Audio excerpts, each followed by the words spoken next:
안녕하세요, 칸지TV 칸지입니다. 오늘은 어제 출시된 7세대 아반떼 CN7 올류 아반떼 시승을 지금 진행하고 있습니다. 네, 현재 시승 코스는 현대 모터 스튜디오 고양에서 임진각까지 대략 왕복 한 70에서 80km 정도 되는 거리를 주행을 하게 됐어요. 현재 지금 코로나19가 계속해서 지금 나오고 있는 관계로 마스크를 쓰고 지금 시승을 진행을 하고 있는데, 혹시나 목소리가 잘 들릴지 모르겠어요. 최대한 목소리 보정을 해서 깔끔한 음색으로 들려드릴 수 있도록 하겠습니다. 저는 오늘 파란색, 너무나도 화려한 파란색 아반떼를 시승을 진행을 하고 있습니다. 현재 이 차 같은 경우에는 지금 준준형 세단이죠. 그럼에도 불구하고 크기는 예전에 나왔던 한 EF 소나타 정도의 크기보다 전체적으로 큰 크기를 자랑하고 있어요. 그러다 보니까 이제는 사실 진짜 급이 무색한 세단 라인업이 계속해서 형성이 되고 있는 것 같습니다. 특히나 이 차에는 위급인 소나타나 심지어는 그랜저에서도 보유하지 못한 옵션들을 조금씩 가지고 있는데요. 그래서 오늘은 이 차를 시승을 하면서 과연 어떠한 매력들이 있는지 지금부터 하나씩 알아보는 시간을 가져보도록 하겠습니다. 같이 가시죠.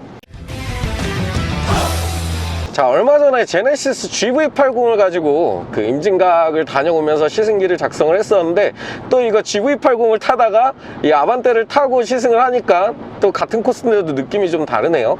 자, 이 신형 아반떼 같은 경우에는 이번에 이제 7세대로 출시가 됐는데 정말 내외관이 싹 바뀐 모습을 보여주고 있습니다. 사실 이전 세대의 페이스리프트 모델인 6세대 아반떼 페이스리프트 같은 경우에는 제 유튜브 영상에서 유일하게 노란 딱지를 받은 영상이기도 한데요. 삼각대라고 너무 많이 깠었죠. 근데 정말 저는 웬만해서는 차량 디자인을 가지고 나쁘다, 별로다라는 표현을 잘 하지 않는데, 사실 그 아반떼 같은 경우에는 정말 개인적으로는 너무나도 디자인 같은 경우에는 당연히 개개인별로 호불호가 갈리겠지만 너무나도 좀 충격적인 디자인이었어요. 근데 이번 신형 7세대 아반떼에도 삼각형들이 많다고 해서 사실 걱정을 많이 했었는데, 어떻게 이렇게 같은 삼각형인데도 다른 디자인이 나올 수가 있는지 정말로 개인적으로는 많이 좀 놀란 실내외 디자인을 보여주고 있는 것 같습니다. 특히나 외장 디자인 같은 경우에는 삼각형이 많아요. 전체적으로 삼각형이 많음에도 불구하고 상당히 세련되고 스포티한 느낌의 디자인을 확인해 볼 수 있었는데요.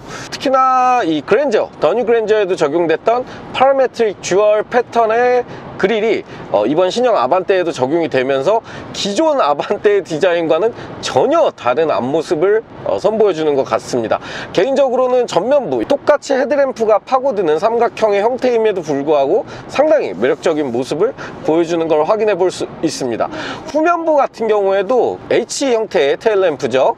현대자동차의 마크를 형상화한 그런 느낌의 테일램프를 보여주고 있는데, 이게 또 신의 한 수인 것 같아요. 요즘에는 확실히 이 테일램프 선이 이어지냐 안 이어지냐에 따라서 또 디자인적으로 특히나 야간에 좀 더 멋들어지냐 마느냐가 결정되는 부분들이 있는데, 이 부분도 상당히 현대자동차라는 브랜드에 맞게 LED 라인을 좀 재해석해 줌으로써 좀 더 멋진 뒤태 역시도 구현을 한 걸 확인해 볼 수 있습니다. 특히나 뒤태 같은 경우에는 현재 페이크 듀얼 머플러가 들어가 있는데요. 당연히 아반떼급에서는 듀얼 머플러가 나오지 않죠, 웬만해서는. 근데 이렇게 페이크 형태로 듀얼 머플러를 적용을 해줌으로써 좀 더 디자인적인 면에서 강화를 했다는 것을 확인해 볼 수 있었습니다. 이런 부분들은 상당히 마음에 들고요. 얘기한 김에 측면부 모습까지도 얘기를 해보면 상당히 직선 라인들이 공격적으로 나와 있는 걸 확인을 해볼 수가 있는데요. 특히나 전면부부터 후면부까지 아우르는 이 쿠페 라인을 보여줌으로써 좀 더 스포티한 모습을 강조를 해줬고, 약간 돌격형으로 돼 있죠. 앞쪽 각도를 최대한 조금 낮춰주고 위쪽 각도를 좀 올려줌으로써 뭔가 서킷에서나 볼 수 있을 듯한 그런 스포티한 느낌을 주는 측면 라인을 확인해 볼 수 있었습니다. 외관 라인은 정말 이전 세대의 삼각대가 너무 충격적이었기 때문에 너무나도 대만족스러운, 아반떼나 현대자동차를 별로 안 좋아하시는 분들도 조금은 인정해주는 디자인이 아닐까 라는 생각을 좀 개인적으로 해봤습니다. 저는 외관 디자인도 디자인인데 실내 디자인의 변화에 상당히 높은 점수를 좀 주고 싶습니다. 현재 제가 타고 있는 아반떼 시승차 같은 경우에는 현재 실내 베이지 투톤으로 이렇게 구성이 되어 있는 걸 확인을 해볼 수가 있는데, 상당히 운전자 중심의 좀 더 매력을 느낄 수 있는 디자인을 보여주고 있는 것 같아요. 실제로 이렇게 운전석 도어부터 시작을 해서 이렇게 디귿자로 운전자를 감싸는 듯한 느낌의 디자인을 보여준 걸 확인을 해볼 수 있고요. 특히나 여기 이쪽에 막이 있죠. 막이 있다 보니까 오히려 조수석 타는 사람은 조금 소외감을 느끼지 않을까 싶은데, 전체적인 대시보드 라인이나 센터페시아 라인이 운전자 쪽으로 확실히 좀 기울어져 있다는 걸 확인을 해볼 수가 있습니다. 아무래도 이 차의 급을 생각을 하면은 운전자의 펀드라이빙에 조금 더 초점을 맞추는 것도 나쁘지 않다는 생각이 들어요. 계기판과 내비게이션 같은 경우에는 이 파노라마 디스플레이로 마치 이렇게 하나로 연결된 듯한 모습을 보여주고 있습니다. 계기판 같은 경우는 10.25인치, 그리고 내비게이션 역시도 10.25인치 디스플레이가 적용이 된 걸 확인을 해 보실 수 있고요. 10.25인치의 크기는 소나타와 동일하죠. 전체적인 기능들 역시도 소나타에 있는 거의 대부분의 기능들이 다 있다고 보시면 될 것 같습니다. 오히려 소나타보다도 뛰어난 기능들이 갖춰져 있는데요. 예를 들어 이 카투홈 서비스 같은 경우에는 처음 소나타가 출시될 때는 적용이 안 돼 있었죠. 이 부분도 아반떼에는 적용이 되어 있고요. 결정적으로 가장 중요한 게 바로 이 현대카페이. 현대카페이가 현대자동차 최초로 이 신형 아반떼에 준준형 세단에 최초로 적용됐다는 게 조금 놀라운 일이죠. 특히나 이 차 같은 경우에는 현재 더 뉴 그랜저에도 적용이 되어 있지 않은 디지털 키가 준준형 최초로 또 적용이 됐어요. 아무래도 이 차를 타시는 분들 같은 경우는 좀 젊은 층의 연령대에 머물러 계시는 분들이 많이 선택을 하실 텐데요. 이런 디지털 키라든지 현대 카페이, 이런 최신 디지털 기능들을 많이 잘 사용하실 수 있는 분들이 선택하는 차량인 만큼 그 활용도 역시 다른 차들에 비해서 상당히 높지 않을까라는 생각을 좀 해봅니다. 자, 지금 계속해서 자유로를 달리고 있고요. 이 차 같은 경우에는 제가 알기로는 HDA가 적용이 된 걸로 알고 있는데, 계기판상에는 현재 지금 자동차 전용 도로인 자유로를 타고 있음에도 불구하고 현재 HDA라는 문구가 뜨지는 않아요. 오토라고만 뜨고 있고, 오늘 시승을 하기 전에 설명 영상을 좀 보고 왔는데, 고속도로나 고속화도로에서 속도를 줄여주고 카메라 연동, 속도 제어까지 된다고 제가 봤는데, 현재 계기판상에서는 HDA가 뜨지는 않아요. 근데 이 차 같은 경우에는 역시나 위급이 소나타나 그랜저가 가지고 있는 환자율주행 기능들을 대부분 보유를 하고 있습니다. 현재 지금 보시면은 ASCC 기능과 LFA, LK 기능을 전부 혼합해서 사용을 하고 있고, 손과 발에 자유를 얻은 상태에서도 규정 속도에 맞춰서 주행을 잘 하는 걸 확인을 해 보실 수 있죠. 차선 이탈 방지 보조뿐만 아니라 차선 유지 기능까지 다 전부 갖추고 있기 때문에, 실질적으로는 HDA가, 물론 HDA 제네시스에 적용된 HDA2까지는 아니지만 소나타나 그랜저에 적용된 HDA 기능은 지금 거의 다 해주는 것 같아요. 이런 부분이 내수 브랜드에 있어서 쌍용이라든지 르노, 삼성, 쉐보레 등에 비해서 조금 더 앞서 있는 최신 기능들을 보유하고 있다라고 말씀을 드릴 것 같아요. 특히나 현대기아차에서는 이러한 기능들을 딱히 구애를 두지 않고 새롭게 풀체인지 되는 모델에는 대부분 최대한 적용을 해줌으로써 상당히 안전하고 편리한 주행을 계속해서 도와주는 느낌을 최근 나오는 신차들에서 계속해서 받아볼 수 있는 것 같습니다. 자, 그럼 본격적으로 이 차의 주행 성능을 확인을 해보도록 할게요. 이 차의 제원은 이렇게 아래 자막으로 띄워드리고요. 지금 현재 시승하고 있는 차량 같은 경우에는 1.6 자연흡기 스마트 스트림 가솔린 엔진입니다. 아무래도 제가 보유하고 있는 소나타 2.0 자연흡기 모델 DM8 차량이 다른 부분에서 정말 세대 변경을 하면서 모두 다 만족을 하면서 유일하게 만족하지 못한 부분이 출력 부분이었는데요. 차가 가진 무게나 크기에 비해서 반응 속도가 조금 반박자에서 한 박자 정도 늦는 그런 모습 때문에 조금 아쉬움을 남겼었는데, 과연 이 신형 아반떼는 어떤 느낌일지 한번 확인을 해보도록 하겠습니다. 일단은 노멀 컴포트 모드에서 조금 주행을 진행을 해보도록 할게요.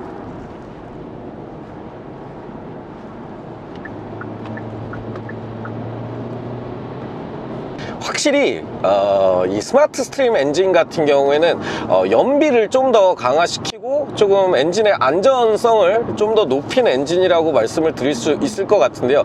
그러다 보니까 기존의 현대자동차에서 예전에 밀던 GDI 엔진에 비해서는 확실히 출력적인 부분에 있어서는 조금 시원시원한 느낌을 덜 받는 것 같아요. 쉽게 말해서 아반떼 AD에 비해서 딱 밟았을 때 느끼는 시원시원한 맛은 이 올류 아반떼가 조금 더 부족하다라는 느낌이 듭니다. 역시나 최근 나오는 엔진들 같은 경우에는 가급적이면 자연흡기 모델보다는 터보 엔진을 선택을 하시는 것이 훨씬 더 펀드라이빙에 맞게 주행을 하실 수 있다라는 생각이 들어요. 이 차 같은 경우에 물론 1.6이라는 배기량이 가지고 있는 부분에 있어서 힘이 부족하다고 말할 수는 없지만, 예를 들어서 고속도로에서 딱 시원하게 밟고 나가면서 뭐 차선 변경을 하면서 앞차를 추월한다거나 하는 행위를 하고자 할 때, 그런 경우에는 확실히 자연흡기 가솔린 모델은 조금 힘이 부족하다라는 느낌을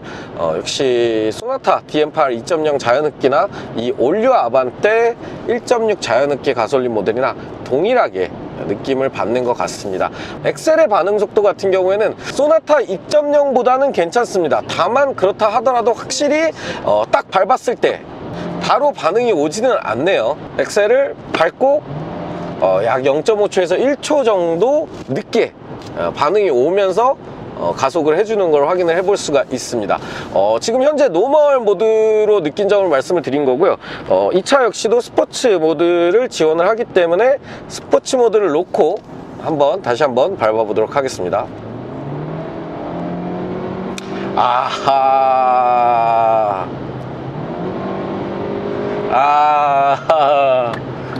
자, 차이가 있어요. 노멀 컴포트 모드와 스포츠 모드를 놨을 때 엑셀의 반응 차이가 있습니다. 스포츠 모드를 넣으면 반응이 바로 오긴 해요. 반응은 바로 오는데, 문제는 반응은 즉각적으로 오는 반면에 속도가 뛰어나게 가속이 이루어지지는 않습니다. 차라리 이런 부분에 있어서는 확실히 디젤 모델이 조금 더 시원시원한 느낌이 있는데, 얘는 확실히 배기량의 한계가 있네요. 아무리 스포츠 모드를 하더라도 시원시원하게 속도가 올라가는 느낌은 느끼시기 힘드실 거라 생각이 됩니다. 그런 가속력을 느끼고 싶으시면은 곧이어 출시가 이루어질 터보, 가솔린 터보 엔진 모델을 기억해 두시면 좋을 것 같습니다. 이런 현상은 사실 아반떼 뿐만이 아니라 요즘 나오는 모든 스마트 스트림 계열의 자연흡기 엔진에서 느낄 수 있는 아쉬움이에요.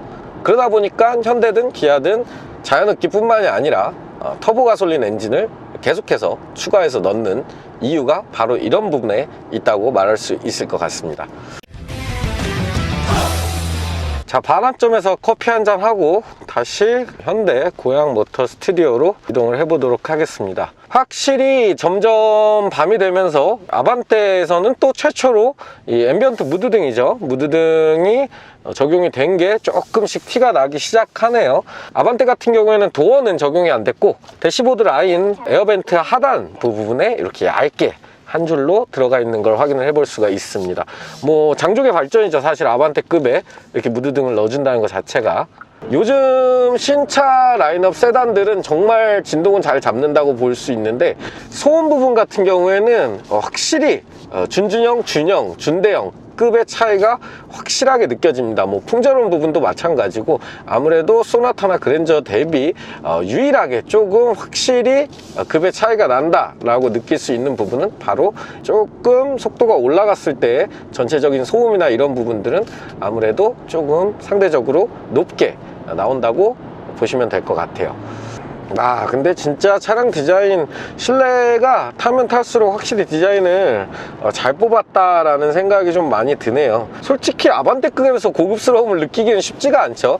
근데 기존의 실내 디자인들을 생각해 본다면, 이 정도면 예전 소나타급까지는 충분히 급을 올려놓지 않았나 라는 생각들을 합니다. 조작키 같은 경우에도 크롬들 역시도 조금 배치를 한 걸 확인을 해볼 수 있고, 하이그로시 역시도 부분 중간중간에 잘 배치를 해놓은 가벼운 걸 확인을 해볼 수 있고요. 급을 생각을 한다면 플라스틱 조작키들이 대부분이어야 되는데 플라스틱의 빈도가 약 한 절반 정도 되는 거를 확인해 볼 수 있습니다. 확실히 예전에 비해서 괜찮다라는 생각이 듭니다. 특히나 이 차 같은 경우에는 더 뉴 그랜저나 제네시스, 요즘 나오는 높은 급의 신차들에서 보여주고 있는 이 대시보드를 이렇게 가로로 가로지르는 이 에어벤트 형태가 역시나 동일하게 적용이 됨으로써 좀 더 가로 형태로 길쭉한 느낌을 주는 것 같습니다. 중간 같은 경우에는 더 뉴 그랜저와 마찬가지로 이렇게 막혀 있네요. G80 같은 경우에는 이 부분도 같이 뚫려줌으로써 좀 더 전체적으로 개방감을 뛰어나게 해주는 반면에 요거 더 뉴 그랜저나 아반떼 같은 경우에는 이 부분이 막혀 있어서 개인적으로는 조금 아쉬운 부분입니다.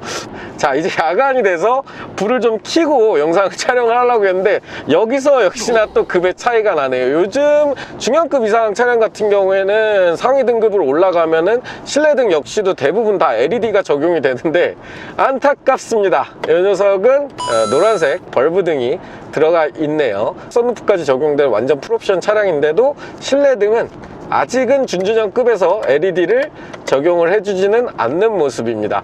요거 아반떼도 실내 LED 튜닝이 대세를 이루겠네요. 마찬가지로 이 차의 전면부 턴 시그널 같은 경우에도 LED 등이 아닙니다. 일반 벌브 등이 적용이 되어 있고요. 전체적인 전조등 그리고 테일램프 라인은 LED가 적용이 됐지만 이런 깜빡이나 실내등 같은 것들은 아직 벌브가 들어가서 원가를 최대한 절감시키는 그런 모습들을 보여주고 있다는 거 참고하시면 좋을 것 같습니다. 네, 이렇게 약 2시간여에 걸친 7세대 올류 아반떼 시승을 거의 마쳤고요. 이제 지금 바로 앞에 고양 모터 스튜디오가 있는데 현재 지금 주행거리는 77.7km, 임진각까지 왕복해서 달린 게 77.7km고 연비는 17.2km 를 리터당 기록했습니다. 아무래도 자유로가 고속화도로다 보니까 일반적인 복합연비보다는 조금 잘 나왔네요. 확실히 스마트 스트림 엔진은 달리는 것보다는 역시 연비 쪽에 조금 더 치중을 한 모습을 확인을 해볼 수 있는 것 같습니다. 네, 오늘 이렇게 7세대 올류 아반떼를 출시를 하고 나서 바로 만나봤고요. 추후에 터보 엔진이 출시가 되면은 또 한번 그 달리는 아반떼의 매력을 또 한 번 더 보여드릴 수 있을 것 같네요. 네, 그럼 오늘 영상 여기서 마치도록 하고요. 영상이 도움이 되셨으면 구독과 좋아요, 알람 설정 부탁드릴게요. 끝! 오, 좁아. 오, 씨.